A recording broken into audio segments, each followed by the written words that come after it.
Así que ese templo fue construido sobre el monte Sión porque probablemente allí estaba el templo. Dios entonces con David y Salomón establece su palacio, su reino de sacerdotes le sirve allí en el santuario. Otra vez, todo parece muy bien, todo parece marchar, todo es extraordinario hasta que sucede una catástrofe, como dijera el profeta Ricardo Arjona: mujeres, ¿no? Imagínense, sí, como decían anoche, una mujer son como 40 botones diferentes. Imagínense usted 700 y 300, bueno. Así que todas estas mujeres inclinaron el corazón de Salomón a los ídolos. El reino se divide. La catástrofe ocurre. El juicio se ejecuta. El templo se destruye. El pueblo una vez más es expulsado del Edén. El pueblo se rebela, como Adán y Eva se rebelaron, y Dios los expulsa una vez más del Edén. Ya no hay santuario, ya no hay reino aparentemente. El Adán corporativo ha fallado, es que compromete el establecimiento del reino de Dios, pero Dios permanece fiel a la promesa que le hizo a David de un reino eterno. Los trae de regreso del exilio, por supuesto. Y Dios se propone reiniciar una vez más su proyecto. Pero usted recuerda, en el periodo posexílico, el pueblo no se arrepintió de sus pecados, ¿verdad? Daniel 9 nos dice que el exilio es prolongado. Y Dios mismo decide tomar las cosas en sus propias manos, por así decirlo. Se arrolla las mangas, por así decirlo. Y Él mismo desciende para establecer su reino para siempre. A pesar de los fracasos de Adán, de Israel, Dios continúa fiel a ese cumplimiento, ¿verdad? Él llamó a otros Adanes, Adán tras Adán tras Adán, o nuevo Adán tras nuevo Adán tras nuevo Adán. Todos fracasaron hasta que vino el postrer Adán, el último Adán. ¿Por qué es el último Adán? ¿Por qué le llama Pablo el postrer Adán? Sencillamente le llama así porque este no iba a fracasar. Este no fracasó como los demás, ¿verdad? Jesús, nuestro Señor, Él vino para hacer el cumplimiento de las promesas hechas a Abraham y a David. Él es el nuevo Israel. Ya que el reino tenía que ser establecido a través del hombre, Jesús tuvo que nacer como hombre. Y ya que el reino debía comenzar en Edén, Jesús nació en Palestina. Jesús es otro Adán en el Edén. Bueno, no otro, el verdadero Adán. Y como el primer Adán fue tentado. Y es interesante cómo la genealogía de Lucas nos dice que el origen de Jesús va hasta Adán, el cual Lucas llama hijo de Dios. Sin embargo, usted puede ver que después de la genealogía, Lucas pone el relato de la tentación de Jesús, la victoria de Jesús, para mostrar que a diferencia del primer Adán, Adán venció, por supuesto. Así que hay 3 puntos de conexión entre Jesús y Adán que muestran que Jesús de hecho es el nuevo, último y verdadero Adán. Ellos son llamados la imagen de Dios, reciben comisiones similares y desempeñan papeles fundamentales en la historia. La desobediencia de Adán trajo consecuencias, la obediencia de Jesús trajo bendición. Por supuesto, fueron representantes en la historia del pacto, y por supuesto otras figuras adánicas antes de Jesús fallaron, pero Jesús es aquel que trae el reino en 3 etapas: inauguración, continuación y consumación. Pero Jesús no solo es el verdadero Israel, Jesús no solamente es el verdadero Adán, es el verdadero y final templo. Ezequiel nos habla de la visión maravillosa de ese templo que él vio, del cual sale un río que a su paso da vida en el desierto a todo lo que toca. Bueno, algunos dicen eso se refiere al templo que va a ser construido en Jerusalén, ahí en el futuro. No, Jesús es el cumplimiento de esa profecía.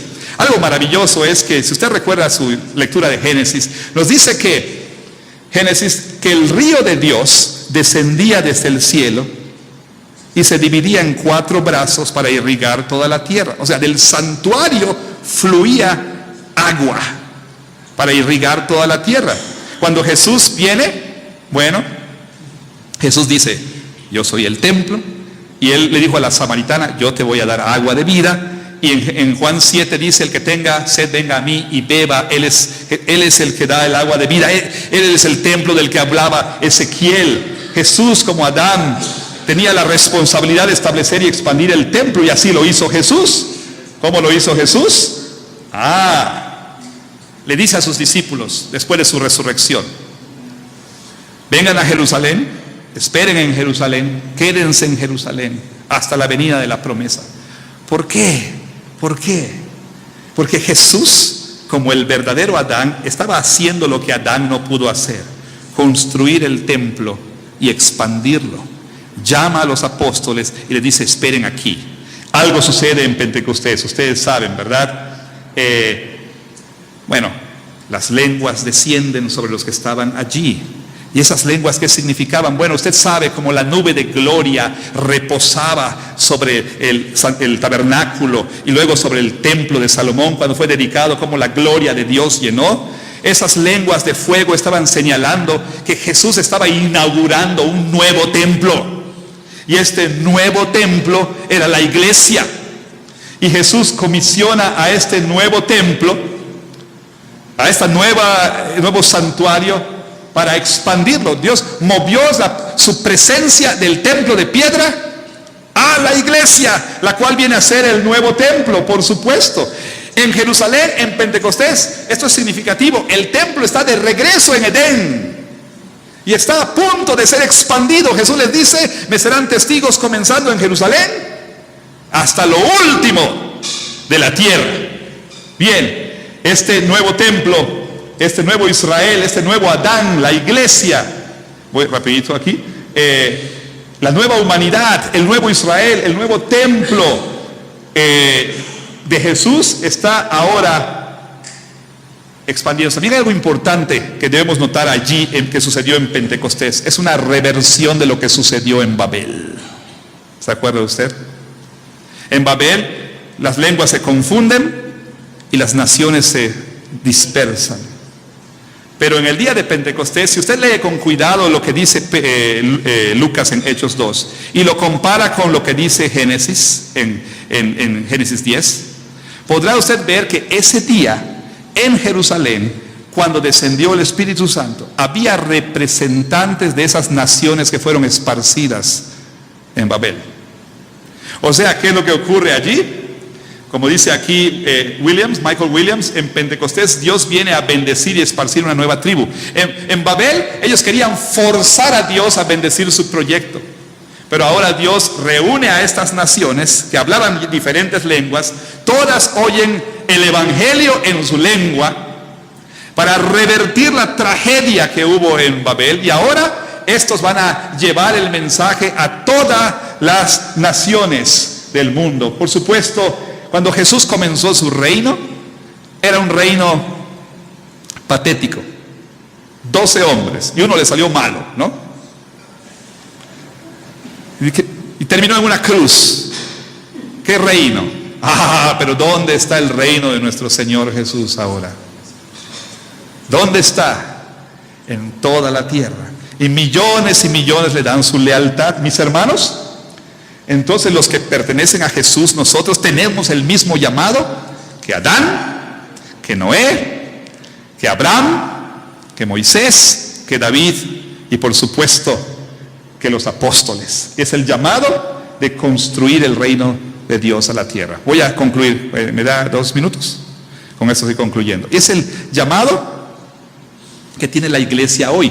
Pero ha habido una controversia últimamente entre la relación entre el reino de Dios y la iglesia. Es un asunto de discusión tremenda. Hermanos, tenemos que entender lo siguiente, porque esto va a moldear nuestro entendimiento de la teología del ministerio de la iglesia y por ende del ministerio juvenil. ¿Cuál es la relación entre la iglesia y el reino de Dios? Algunos dicen que es sinónimo, pero no, nosotros vemos que reino de Dios e iglesia no son sinónimos. Por supuesto, la tradición reformada hace una distinción entre iglesia visible e iglesia invisible, ¿verdad? Nosotros decimos que el reino de Dios es más grande que la iglesia visible o que la iglesia, porque el reino de Dios no solo incluye humanos, incluye también la creación. Por supuesto, por supuesto. La iglesia visible, dice nuestra confesión, es el reino del Señor Jesucristo. Si nos preguntamos, ¿dónde está el reino de Dios ahora? ¿Dónde? Bueno, la iglesia es el locus del reino, ¿verdad? La iglesia es una manifestación visible del reino. No es el reino, es una anticipación del reino. Es el cuartel del reino, donde el dominio de Dios se extiende y se expande. Es una embajada del reino, es un puesto de avanzada, por supuesto. Cristo le dio las llaves del reino a la iglesia. La iglesia es la manifestación visible del reino. Sin embargo, hermanos, la iglesia es una anticipación del reino. Hace visible al reino, pero está anticipando al reino. Y los que pertenecen a Cristo ya comenzaron a disfrutar las bendiciones del reino. La misión de la iglesia es expandir el reino de Dios. Esa es la misión de la iglesia. Pero algunos han debatido este asunto hablando de que la missio Dei no requiere la missio Ecclesia. Ustedes han escuchado esto, por supuesto. La missio Dei simplemente es esta. Dios está obrando en el mundo para establecer el shalom en la tierra.